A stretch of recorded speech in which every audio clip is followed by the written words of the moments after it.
Kata siapa? Indonesia makin gelap tuh kata siapa? Nggak ada yang salah kok dengan kondisi negara belakangan ini. Nggak ada yang salah tuh dengan kinerja 100 harinya Prabowo Gibran.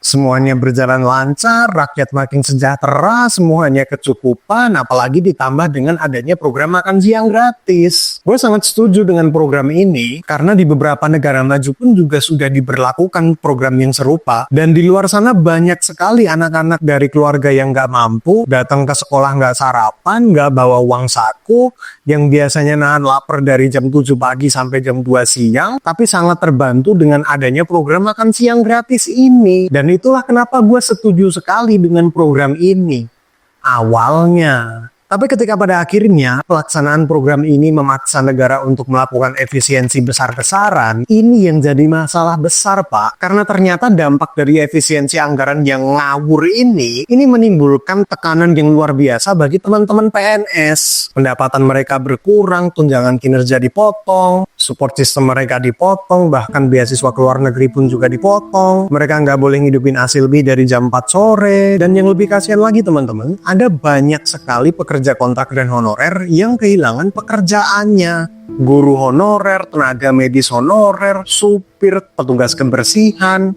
wartawan, penyiar radio, dan posisi honorer lain yang jumlahnya mencapai puluhan ribu ini banyak sekali yang tidak lagi diperpanjang kontraknya akibat dampak dari efisiensi anggaran yang ngawur ini. Ya memang pemerintah nggak bohong kok ketika mereka bilang kalau efisiensi anggaran ini tidak akan sampai memecat pegawai dan tidak memperpanjang kontrak. Itu bukan PHK, itu bukan pemecatan karena emang sudah diatur di surat kontraknya. Tapi ya masa sih orang-orang yang sudah menggantungkan hidupnya bertahun-tahun di posisi-posisi honorer dan kontrak ini tiba-tiba dipulangkan? Emang lu pikir mereka nggak punya keluarga yang harus dikasih makan? Tapi sudahkah Bapak berpikir bahwa ketika pagi hari Bapak berhasil memberikan makanan gratis dan bergizi untuk anak-anak, tapi ketika mereka pulang ke rumah, mereka dapati orang tua mereka tidak bisa memberikan makan siang dan juga makan malam yang layak. Dan mencari pekerjaan di umur yang sudah tidak muda lagi di negara ini itu susah banget bro, sulit. Anaknya seneng dapat makan gratis di sekolah, tapi malamnya kelaparan karena bapaknya udah nggak kerja lagi. Ini yang menurut gue sangat amat ngawur banget karena terkesan memaksakan kondisi yang sebenarnya belum siap demi memenuhi janji kampanye yang terlalu muluk-muluk. Dan kenapa setiap ada kebijakan efisiensi budget atau peningkatan pemasukan negara, selalu yang bawah yang dikorbankan, yang tengah makin ditekan. Fasilitas mewah yang dinikmati oleh para pejabat ini bisa loh dikoreksi dulu sebelum menargetkan yang bawah dan tengah. Saudara-saudara dan saudari komisioner tadi tidak pernah terucap anggota dewan yang terhormat. Mungkin tunjangannya nggak perlu puluhan sampai ratusan juta, dicek lagi kekayaannya dari mana, berapa rumah dinasnya, mobil dinas Camry, Lexus, Alphard itu mungkin bisa diganti sama Xenia atau Innova, atau mungkin perketat aja sistem pengawasan anggaran di setiap kementerian dan dinas. Biar ketika ada pengadaan barang atau proyek, nggak ada lagi tuh markup-markup nggak jelas itu, yang sering kita tonton di berita, yang sudah jadi rahasia umum ini. Itu aja mungkin udah bisa menghemat pengeluaran negara tanpa harus mengorbankan mereka yang ada di bawah. Karena yang di bawah ini nggak usah diapa-apain aja mereka udah kasihan, Pak. Para pegawai kontrak dan honorer itu lo pikir gajinya cukup buat hidup sebulan? Enggak. Dan yang lebih-lebih kasihan lagi mereka juga dipersulit dengan adanya kelangkaan gas di tengah ekonomi yang lagi lesu sekarang ini. Niatnya sebenarnya baik teman-teman, gua tahu. Yaitu ingin menyamakan harga dari pemerintah dengan harga di pengecer atau di warung-warung, di mana harga dari pemerintah itu 12.700 sementara di warung 20.000. Ini kan gapnya jauh nih. Nah pemerintah pengen memperbaiki sistem distribusi biar harganya tuh sama gitu. Makanya kemarin kan ada solusi tuh dari kementerian biar pengecer-pengecer ini mendaftar menjadi pangkalan karena biar harganya lebih bisa dipantau. Niatnya sebenarnya baik teman-teman, gua tahu, yaitu untuk mensejahterakan masyarakat dengan harga gas LPG 3 kilo yang jauh lebih murah. Cuman yang Yang jadi masalah adalah ketika terjadi kelangkaan gas LPG 3 kilo akibat dampak dari perbaikan sistem distribusi, jumlah gas yang lebih gede, yang 12 kilo, itu ternyata nggak cukup untuk menggantikan kebutuhan gas 3 kilo ini, gas melon ini. Jadi akhirnya semuanya kesulitan. Mulai kelas atas, kelas bawah, kelas menengah, selama dia pakai gas LPG di rumahnya, udah pasti kesulitan. Termasuk gua. Gua di rumah pakai gas yang gede, Pak, yang 12 kilo. Itu pun sekarang langka. Di warung-warung, di Indomaret, di tempat jual gas yang biasa gua beli, semuanya tulisannya gas habis, gas kosong. Mau yang gede atau yang kecil sama aja, langka sekarang. Dan bahkan gua sekarang udah siap-siap beli areng, teman-teman. Lu tahu kan areng? Yang kalau lu beli mie Jawa itu biasanya mereka masak pakai tungku. Ya itu yang gue siapin. Gue beli areng buat jaga-jaga kalau sewaktu-waktu gas yang lagi kepasang di kompor itu habis, mau nggak mau gue harus masak pakai tungku. Lo tahu tungku kan? Tungku itu tungku yang lo harus ngipasin setengah jam dulu biar apinya nyala.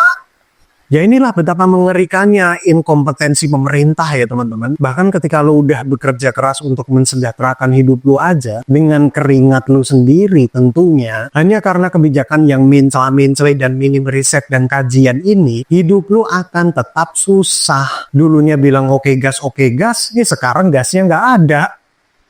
Dan lucunya di tengah kondisi yang lagi carut-marut sekarang ini, survei kepuasan masyarakat terhadap kinerja kabinet Prabowo Gibran itu mencapai 80%, Pak. Sekarang pertanyaannya siapa nih yang disurvei? Apakah bapak-bapak yang marah-marah ke Pak Bahlil kemarin itu juga ikutan disurvei? Apakah ibu-ibu yang ngantri gas sampai panjang banget itu ikutan disurvei? Apakah keluarga dari nenek-nenek yang meninggal karena ngantri gas itu ikutan disurvei? Atau apakah orang-orang yang kehilangan pekerjaannya karena dampak dari efisiensi anggaran yang ngawur ini juga ikutan disurvei?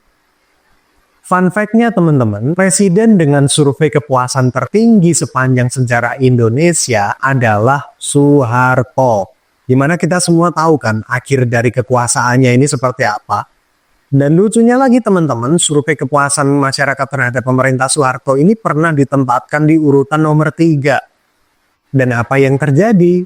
Lembaga surveinya ditutup. Direkturnya diusir dari Indonesia dalam waktu 24 jam. Jadi apakah survei-survei kayak gini masih bisa kita percaya?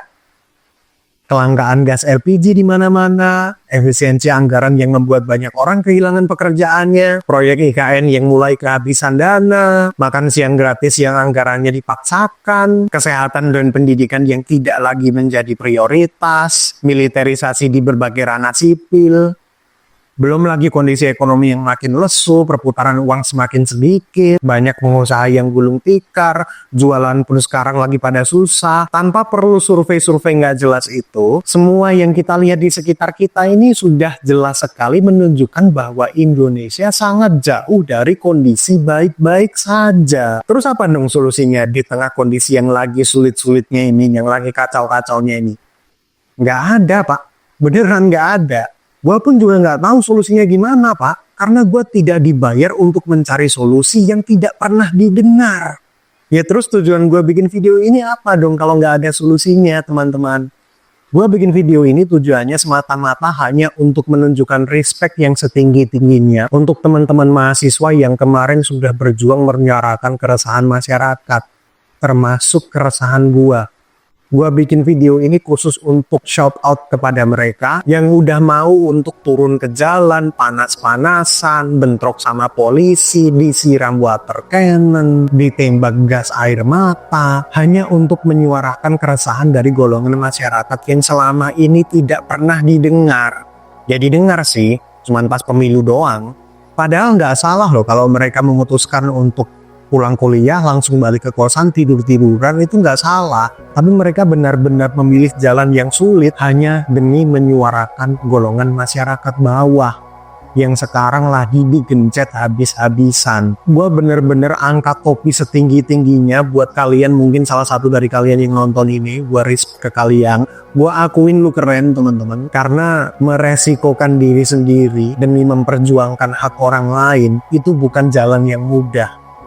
Gue cuma bisa ngebantu menyuarakan melalui video yang viewsnya nggak seberapa ini, karena memang ada banyak sekali keterbatasan bersuara untuk orang-orang yang sudah punya banyak tanggung jawab. Tapi terlepas dari apapun hasil dari apa yang kita usahakan, sekali lagi gue respect banget dengan apa yang kalian lakukan kemarin. Dan gue harap mudah-mudahan setelah aksi heroik yang kalian lakukan kemarin, kalian bisa melanjutkan aktivitas kalian dengan lancar tanpa adanya intimidasi dari pihak-pihak yang tidak suka dengan aksi kalian kemarin. Yang terakhir, sehat-sehat kalian semua dan panjang umur perjuangan. See ya.